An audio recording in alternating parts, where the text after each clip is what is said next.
Welcome to Chad Hates Carbs. Today I want to go over a few options you have in terms of low carb bread that I've found in various stores around town.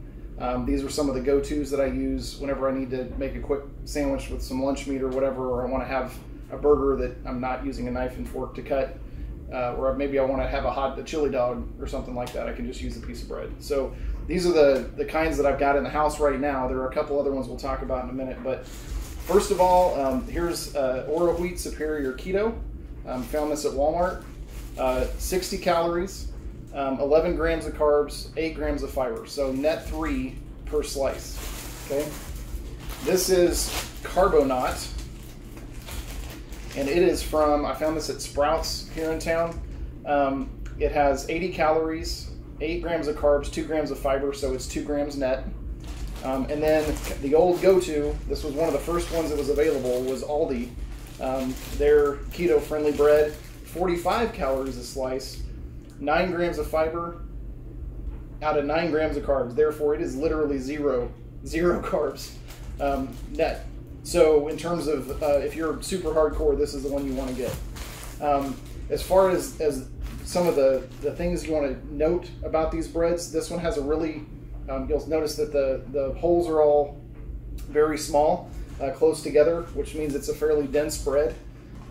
This guy, the Carbonaut, is got a little bit bigger holes, so it's a little bit less dense. It's a little bit more like a normal piece of toast, but you'll also notice it's about 20% smaller vertically.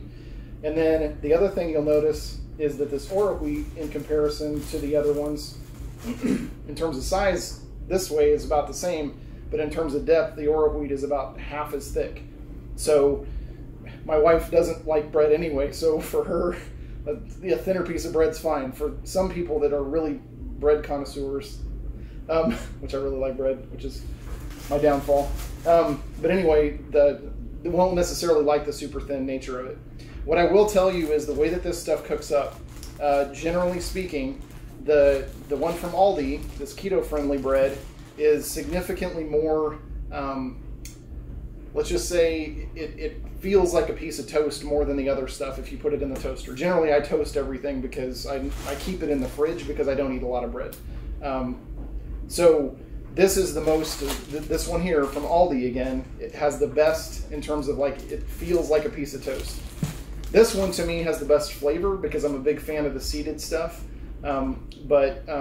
It definitely has more of that gummy texture that you would consider from any of the things that have, if you've ever had any of these keto recipes with lots of xanthan gum in them, it has kind of that same kind of mushy, gummy, like I said, gummy kind of texture. That's the word I'm thinking of. And then this one, it's very, hey, look, I've got a thing that I'm eating. It doesn't have a lot of flavor. It doesn't have a lot of texture.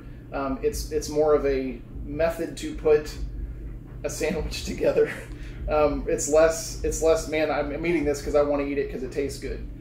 Not saying it's bad, but in terms of flavor, or texture, it's not super amazing. So this one's kind of a, maybe a 6 or a 7 on both counts. This one has like a 9 flavor and about a 6 texture. This one has about a 8 texture and about a 6 or 7 flavor. So they're a little bit, obviously all of them have their own benefits and whatnot, but obviously there's a lot of benefit to being able to walk into an Aldi and find some bread, or walk into a Walmart and find some keto bread. One other thing that they do have at Walmart, there's another brand called Extraordinary Bites. I would say that it's kind of in line with this Oro Wheat in terms of the texture is not amazing, the flavor is not amazing, but hey, look, it's bread. So if you're like, I need to make a sandwich and, my whole family's eating sandwiches, regular sandwiches, and I want to have a sandwich, all of these breads are great for that kind of thing. It's also great for being able to put together a quick lunch because you can just grab some lunch meat and go. So I'm really glad that a lot of these companies are coming out with these things because it definitely helps those of us on keto stick with it when everybody else is eating a sandwich. So anyway, hope you've enjoyed. If you have any other thoughts or brands that you like or think that they're better than these, please leave comments below because I'm always looking for the next best thing. So thank you for watching. Appreciate your time and have a great day.